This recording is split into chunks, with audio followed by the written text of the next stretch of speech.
150 na. Pare, sige na baril. Ha? Sige na, nasa ospital ngayon.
Lumaban si Ken para sa mama at papa niya, para sa anak at sa asawa niya, para sa mga kaibigan niya, para sa mga pangarap niya, at para sa mga nagmamahal sa kanya. Pero siguro nga, pag oras mo na, talagang oras mo na.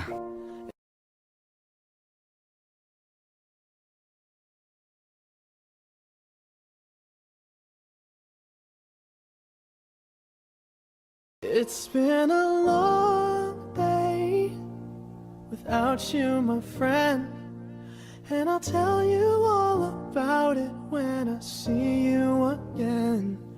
We've come a long way from where we began. Oh, I'll tell you all about it when I see you again. When I see you again.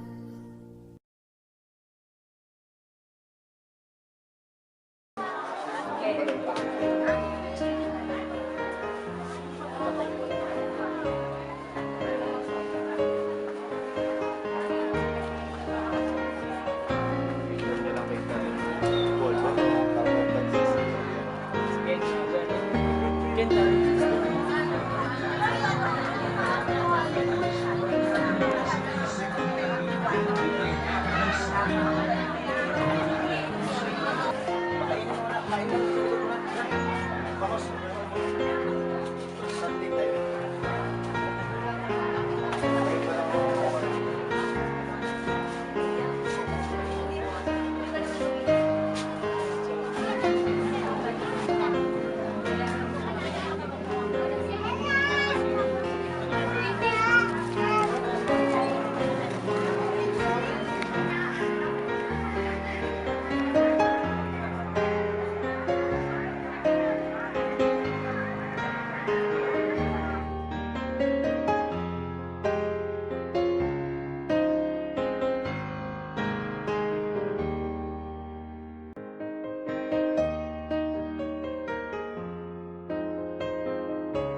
likuran niya. Ito namin yun.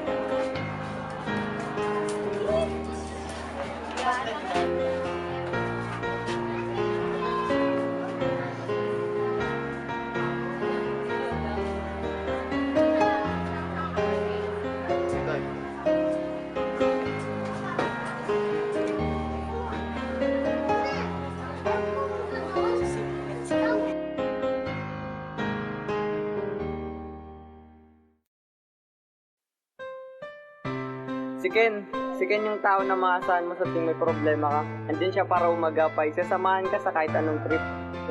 Masaya siyang kasama kahit minsan makulit. The best yan si Ken. Kaya naman nung nabalitaan ko, yung isang masamang balita, parang di ako makapaniwala kasi kasama ko pa siya sa inuman eh. Kakulitan pa namin, tapos sa isang iglap, ganun lang mangyayari sa kanya. Nung nakita ko siyang nakaratay, isa lang dinadalangin namin eh. Sana makaligtas siya. Para-paraw lang yung daing ng tropa. Binubulong namin, Ken, lumaban ka. Hindi ko kaya makita si Ken na nasa ganung kalagayan. Ramdam naming nahihirapan siya. Kahit mahirap matanggap, siguro yun na nga yung oras para makapiling niya na siya. Maraming salamat, Ken. Maraming salamat sa lahat. Hindi ka naman malilimutan. Ken, parang isang araw lang magkasama tayo at nagkukulitan. Wala sa isip namin na mawawala ka.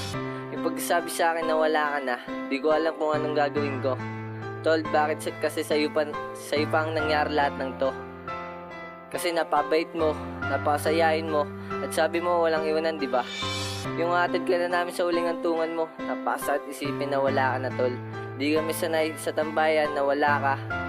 Wala yung laging nakangiti at yung nagyayabang. Di ka namin makakalimutan. Papa Ken, I love you. Si Ken, masayang tao yan. Kahit malungkot, dinadaan niya na lang sa tawa. Siya yung tao na palangiti, masayahin, halos walang problema. At nung may nangyari sa kanya, nung nasa ospital siya, halos hindi namin mapigilin ng pag-iyak. Lalo na't nung nakita namin siya na nakahiga, na hirap, hindi namin mapigilan tumingin kung anong lagay niya. Kung okay lang ba siya o hindi, ang hirap tanggapin na wala ka na. Salamat sa lahat ng pinakita mong kabutihan sa aming lahat. Hindi ka namin makakalimutan. Itatatak namin yan sa aming puso't isipan. Ken na aming kaibigan, hindi ka namin malilimutan. Sa lahat ng ating pinagsamahan, hindi ko akalain ikaw ay kinuha sa amin. Isang pagkakamali buhay mo binawi. Gusto kong balikan ang ating kasiyahan. Kung ikaw ay nakikinig, gusto kong marinig mo ang aking mensahe para sa'yo. Ikaw yung hindi nang iiwan at puro saya ang dala. Kaibigan, mahal ikaw ay aming pinagdarasal na ikaw ay kasama na ng ating amang mahal. Aking panalangin, Ama, si Ken ay alagaan sa iyong piling. Ken, sana tulungan mo kami sa lahat ng aming adhikain at mga pangarap. Hindi ka namin malilimutan, mahal naming kaibigan. Si Ken, mabait na tao yan. Masiyahin, mapagbiro. Nung una ko palang salin ng Kali 13, hindi niya ako pinakitaan ng masama, kahit sa aming lahat. Mabait na tao talaga yan si Ken.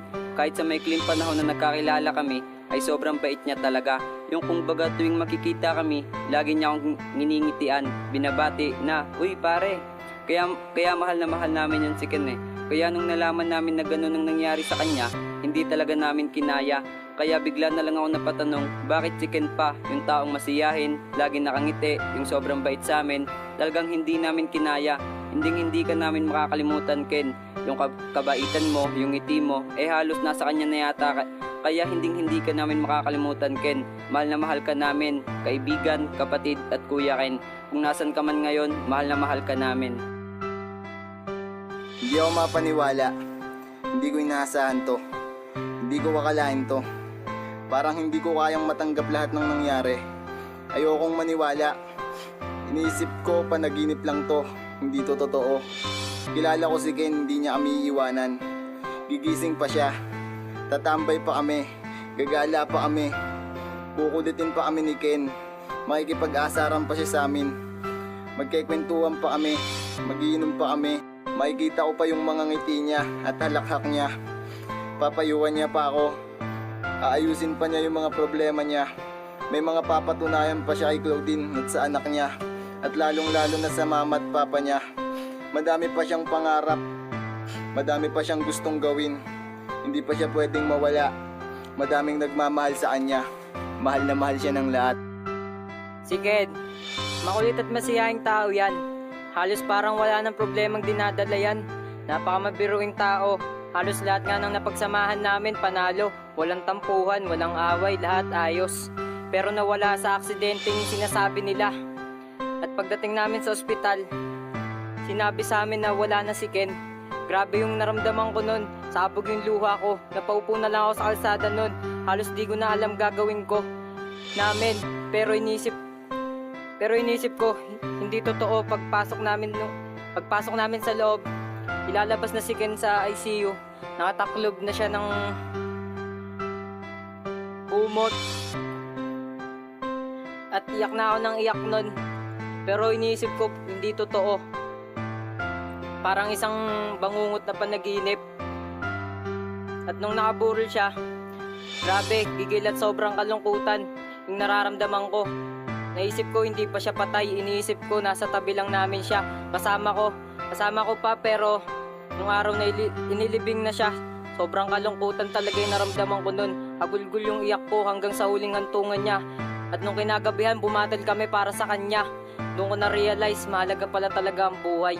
At pagkatapos ng mga araw na yon, pansin ko napakatamlay ng tropa. Nag-iba ang aura, konti na lang tayo lagi natambay sa gabi at maaga nang nauwi. Ken, kung nasan ka man, mag-iingat ka palagi. Iingatan mo yung pamilya mo. At kami, mahal na mahal kita, Papa Ken. I love you.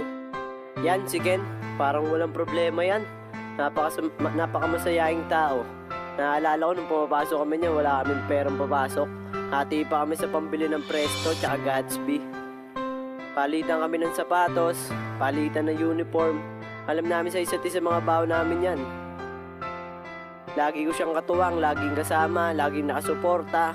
Lahat ng nakasanayan namin, ginagawa ko pa rin. Nisip ko na lang na buhay ka pa, pero di na kita nakikita. Hirap tanggapin tol, pero ganyan talaga ang buhay. Alam ko magkikita pa tayo, darating din ang panahon na yon. Tutuloy namin lahat ng pangarap natin. Hindi kami susuko, hindi kami bibitaw. Para sa'yo yan, miss na miss ka na ng Kali 13. Miss ka na ng tropa, mahal na mahal ka namin lahat. Tol, paalam. Si Ken, yan yung kumpare ko. Yung pinakapogi sa tropa. Alam mo bang miss ka na namin? Sobrang miss na miss ka na.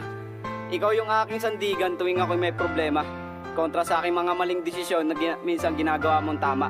Pero isang araw natapos to lahat, agaw buhay ka na naming nahagilap. Pinilit ko munding maniwala sa mga haka-haka. Halos gumuho lahat ng pangarap ko nung makita na kita. Gusto ko man lumabang ka, mas nahihirapan ka. Pagpapasadyos ko na lang to tol. Sana mag-ingat ka. Rest in peace pare, mahal na mahal kita. Salamat sa iyo Ken, sa mabuting pinakita mo. Ikaw ang dahilan kung bakit masaya tropa dito. Wala na akong masabi, makakatangian na sa'yo na. Makakantyaw mo kay Gabs, atid sa amin na ligaya. Kung nasaan ka man ngayon, sana maging maligaya ka. Si Ken, ang tunay naming kaibigan. Nandyan siya yung mga panahon na malungkot kami. Siya yung lagi nagpapasaya sa amin. Siya yung taong hindi mo makikita na malungkot. Siya yung nagkokompleto ng araw namin. Mga ngiti niya na hanggang ngayon ay aming daladala. Kahit anong mangyari, nasa puso ka namin kapatid. At kahit kailan mananatili ka dito, hindi ka mapapalitan kaibigan. Paalam sa'yo, mahal na mahal kita. Ang laki nang nawala sa tropa nung nawala si Ken. Ang daming mga bagay na nahihirapan na namin gawin dahil sa wala siya. Siya kasi yung tao na walang arte sa katawan. Pwedeng utusan, napakagaling makisama, at higit sa lahat siya'y mapagkumbaba. Halos araw-araw pag nakikita ko siya, lagi siyang nakangiti, parang walang problema sa mundo. Siya yung tao na hindi plastic, nagsasabi ng totoo at di lang ng gusto mong marinig. Kaya paalam paring Ken, hindi ka namin malilimutan. Mahal na mahal ka ng buong Kali 13 at lahat ng mga tropa. Salamat dahil naging totoo kang kaibigan. Si Ken, yung tropa na hindi ka iiwan kahit saan. Siya yung tropa na sa tuwing malungkot ang tropa handa magpatawa. Yung mga pang-aasar niya na nakakaloko.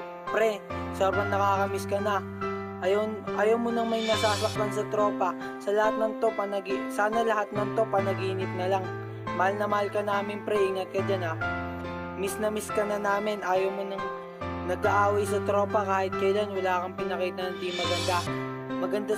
Maganda sa amin. araw na magkakating tayo sa bahay, yung inuubos yung food trip sa rep, di na natin magagawa yun, pre. Paalam na miss ka na namin. Si Ken ang kaibigan ko.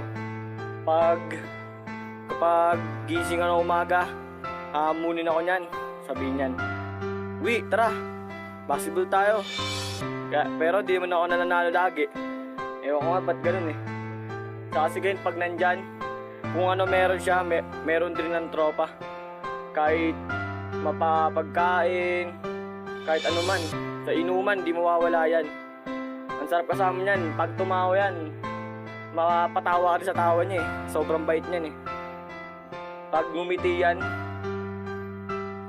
grabe, ngiting tagumpay. Eh yung kaibigan na ano, laging maaasahan kahit saan man. Pag may kaaway, lagi siya nandyan. Kung pwede lang ibalik yung ano eh, yung nakaraan eh, yung oras, babalik ko siya eh. Hindi na pwede. Kaya, paalam na kayo. Mahal na mahal namin daw, yung Kali 13. Paalam na kayo.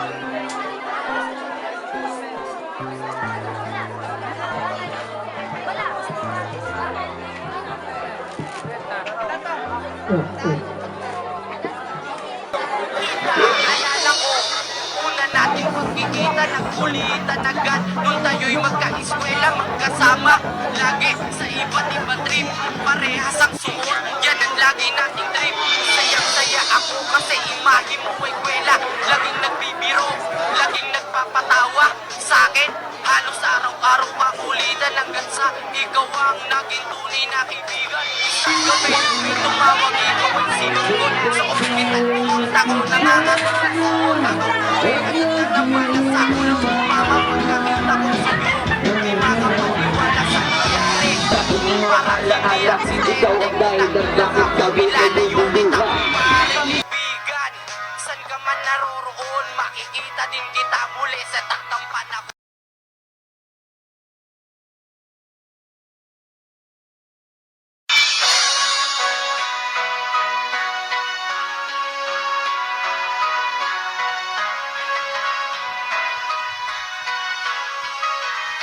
Naaalala ko pa noon, nung tayo ay mga bata pa, laging magkakasama at ang oras di natin dama. Wala tayong pake kahit abuti ng umaga, lagi tayong masaya kahit bulsa ay walang pera. Ngiti mo at ngiti ko, bumubuo ng araw natin. Ngiti mo ang bumubungat pagkakakita mo sa akin. Yung ngiti mo, yung huling ngiti mo sa akin noon, yun pala yung panahon na iiwan mo kami tol. Ako'y biglang kinabahan, Panginoon, wag naman sana kunin mo ang aming barkada. Mahal na mahal ko siya, mahal na mahal ang lahat. Lahat kami ay balisa, lahat ay gulat na gulat. Lahat kami ay walang nagawa, lahat iniwan mo.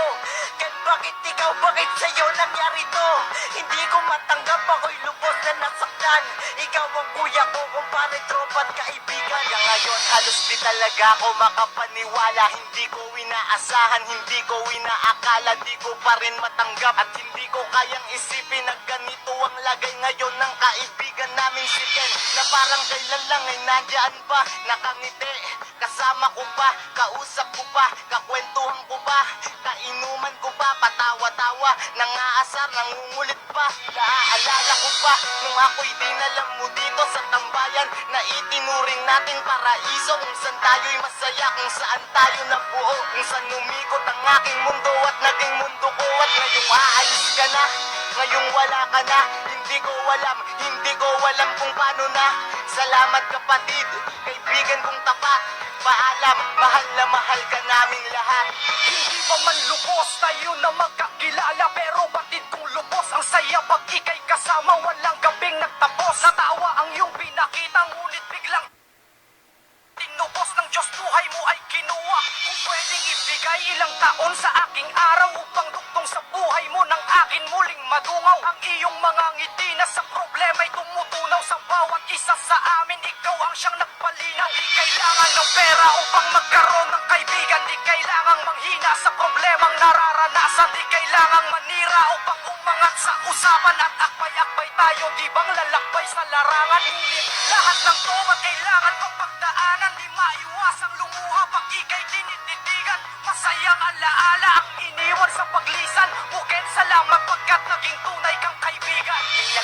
sa akin na si Ken ay nabaril. Yung nalaman ko yun, ang mundo ko ay tumigil. Ken ang sumira ng buhay mo ay isang baril. Ako ay umiyak, halos hindi mapigil. Kung nahirap tanggapin na ikaw ay nawala, ang mga pangarap mo ay biglang nawala. Ginawa mo ang lahat pero di mo na kinaya. Ken ito lang masasabi ko sa'yo, ang daya. Parang isang araw lang napakasaya natin, pero di ko malilimutan ang sinabi mo sa'kin. Bakit ba kasi nangyari ang lahat ng mga to? Sana malaman mong maraming nagmamahal sa'yo. Ngayon ko lang masasabi sa'yo na mahal kita.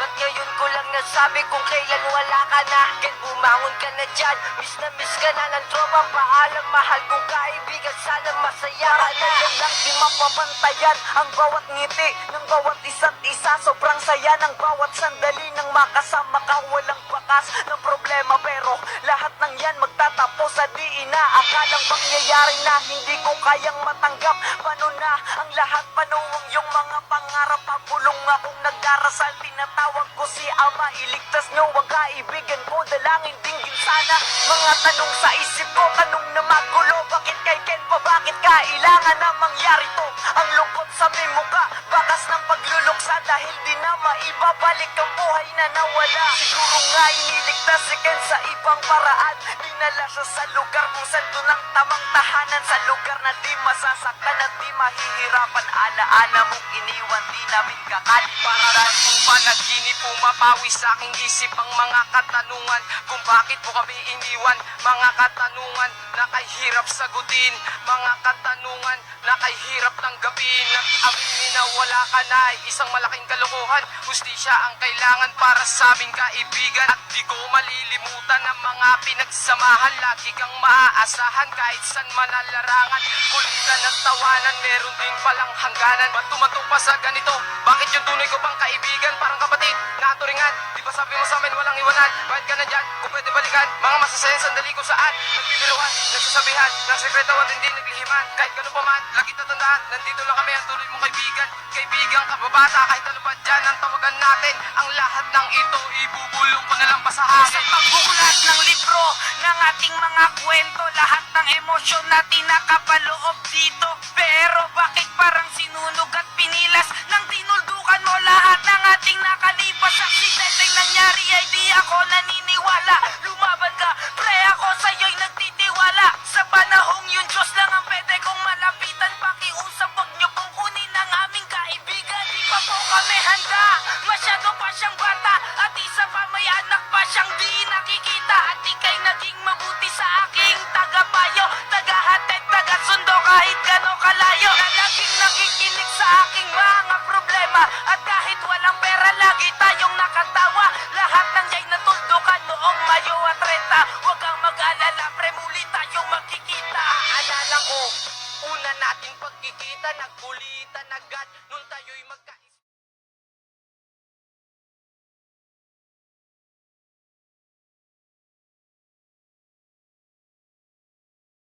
I love you, Ken. Salamat. Love you, Ken. Salamat. Love you, Ken. I love you, Ken. I love you, Ken. Ken, I love you. We miss you, baby. Oy, I love you, Ken. I love you, Ken. I love you, Ken. Ken, masabi mo kay Ken. Pogi ni Ken. I love you, Ken. I love you, Ken. Love you, Ken. Love you, Ken. Love you, Ken. I love you much. Love you, tol, Ken. Love you, pre.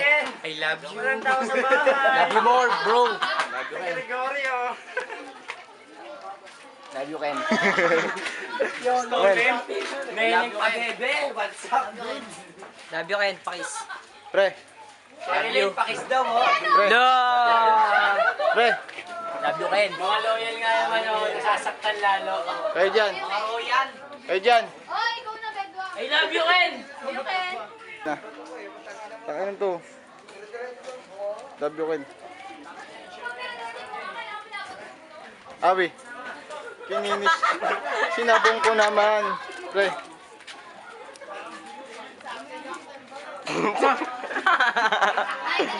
Yes, dyan, no?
It's been a long day without you, my friend. And I'll tell you all about it when I see you again. We've come a long way from where we began.